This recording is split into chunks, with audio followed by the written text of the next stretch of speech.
Hi everybody, it's Wendy Orlowski here from Shades of Clay. Today I decided I was going to make an impromptu video for you without rehearsing, without cleaning up my studio. I'm just excited about this new interchangeable line of jewelry called Snap Jewelry. It has various different bases that you can use. If you're not sure why it's called Snap Jewelry, that's why. Now these are usually referred to as poppers, and this is what you're going to be creating, and they're very easy to create. All you need for that is these little empty bezels, and you can create so many different types of cabochons. Now you can start off with a pre-made base. This is a pendant with a large base. But there are also several other bases available. This one is an adjustable ring. It has elastic, so you don't have to be too particular with your size. These links are also great. This is a link with one loop. This is a link with two loops. And they're extremely versatile. It doesn't take much to take this link with one loop and turn it into an earring.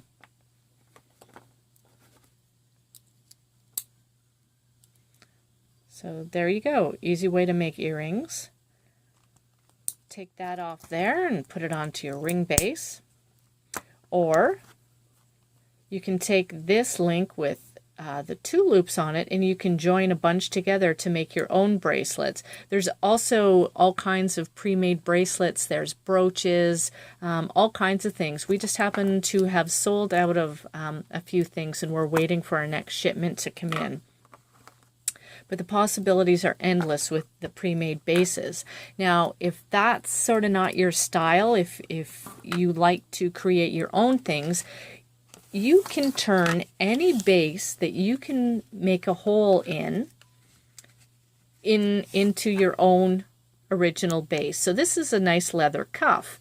As long as you can put a hole in that, you're laughing. So if you want to make your own bases, then what you're going to need are these components. Okay? Oops. Hard to see beyond the camera. So you're going to need the male part and the female part, and any type of base that you can make a hole in. So you could use something like this and just change out the center. Okay? Now what I've done is I have had a bunch of these lying around because these were from a different project that I did. This was on a light bulb, and I already had that hole poked in there because I needed it there. If you happen to have one of these Kemper plunger cutters, it's perfect. You make the right size hole. This is a 3/16 plunger cutter. So if you are going to create your own bases, I have to say that this is probably the best tool. It's really heavy duty. And what you're going to do is you're going to take the male part and put it in the bottom. And then you're going to take whatever you want with a hole in it and sandwich that in between the bottom and this top. Okay? So you can see there's kind of a spring mechanism here. And what we need to do is put this on top, and then we're going to spread that with a tool. So you can see this has a pointy part that fits perfectly. So put your bottom piece on. Put your next piece on, and then, this is the right side up, you're going to place this onto there. And as you can see, hopefully, you can see that little bit sticking up. Then what you do is you take this and you're going to place it on top. And as you can see, it's pretty foolproof because this was made. So there's no wiggle room really. Then you're going to take a hammer and you're going to tap that 3 or 4 times.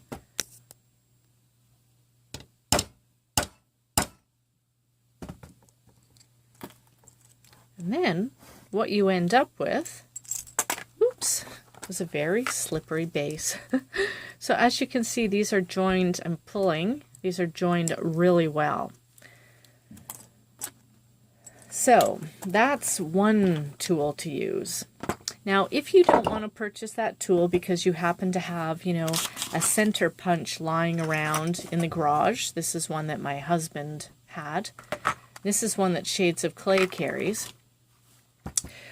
Oops, sorry for shaking the camera there. You are going to need something to absorb, you know, your hammering, and a hockey puck was Carolyn Good's idea, and I have to say it's a great idea.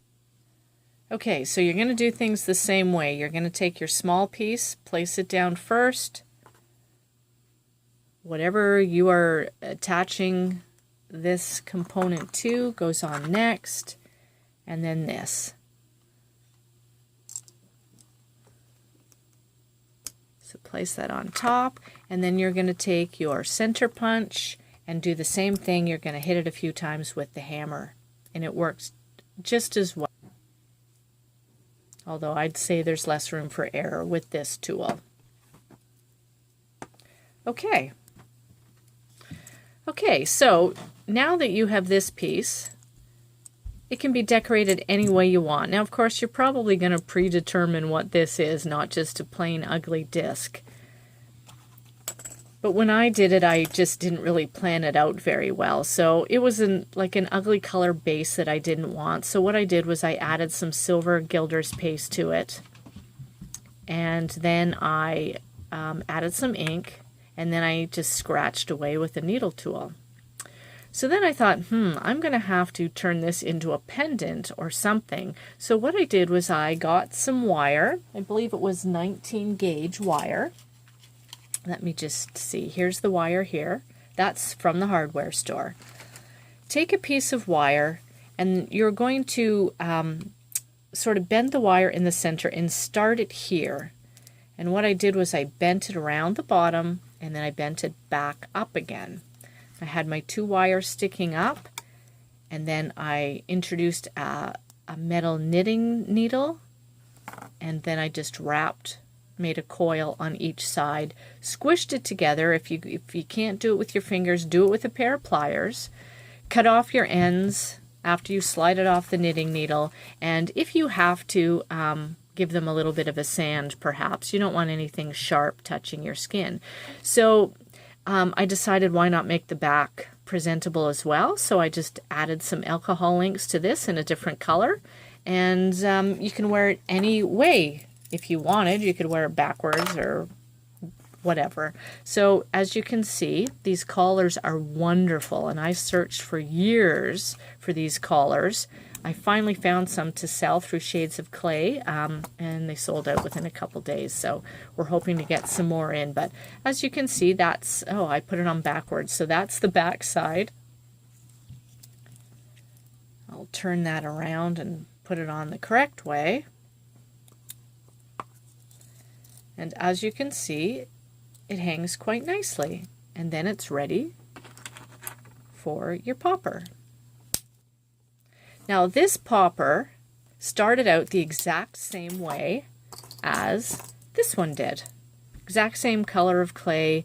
Once it was baked, I just took my X-Acto knife and sliced some bits off, and then I rubbed it with different colors of gilder's paste, scratched it a little bit, added some more gilder's paste.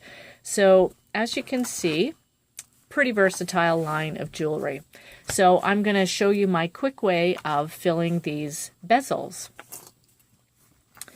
So they all come with a hole. That's the underside that snaps on. What you want to do is you want to fill that with a bit of clay, just so that when you're putting on your other layer, you're not losing some of the clay into the hole and causing like a sinkhole on the top. So what I've done is rolled out some scrap clay on the thickest setting and made myself 2 layers of it. Oh, I should mention, if you happen to have this set of clay cutters by Kemper, it's going to come in really handy. Other than this set, like I mentioned already, I think, is I've used this one. This is the 3/16, and it's a great one for making the hole in your piece of clay. So I am now going to take my 3/8 of an inch cutter and just push down. Give it a twist and then pop it out.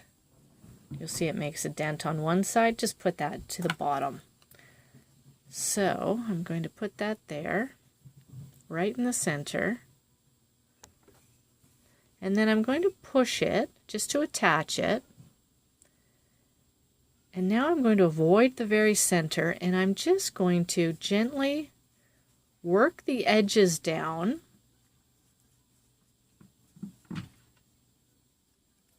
Make it a little flatter, but like I said, leave the center nice and rounded. Now what you're going to do is, with your good piece of clay rolled on the thickest setting, is use your 3/4 of an inch Kemper cutter. Now, of course, if you want to be using a cane or, you know, something you've silk screened or whatever, then go for it. This just happens to be my favorite color. I had this clay laying around, so this is what I've chosen to use. So made a little mark with the cutter, so I'm going to flip it over, and I'm going to make sure that that is centered very well, okay? So now I'm going to go around and gently just tuck the edges in.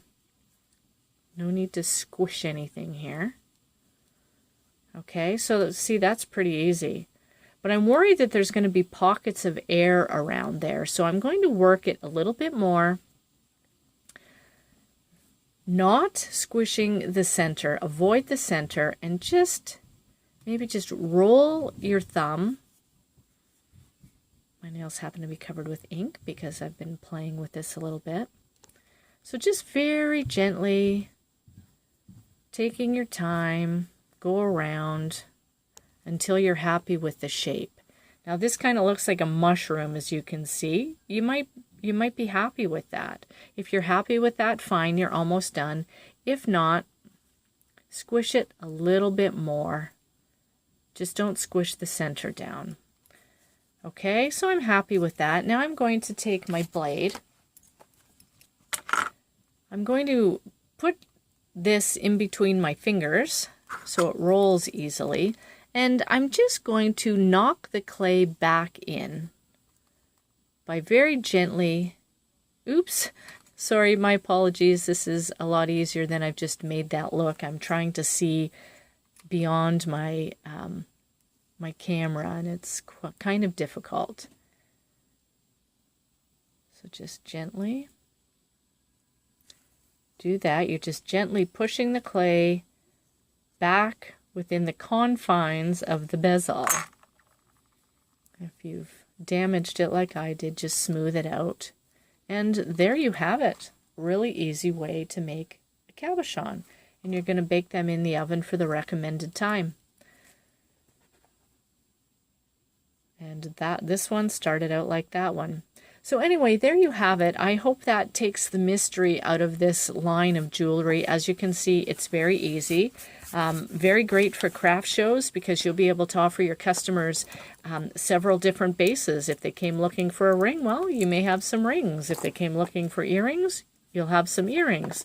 And then they'll be able to choose whatever poppers they like. So anyway, I hope you found that informative, and I hope you have fun working with this great new line of jewelry. Thanks.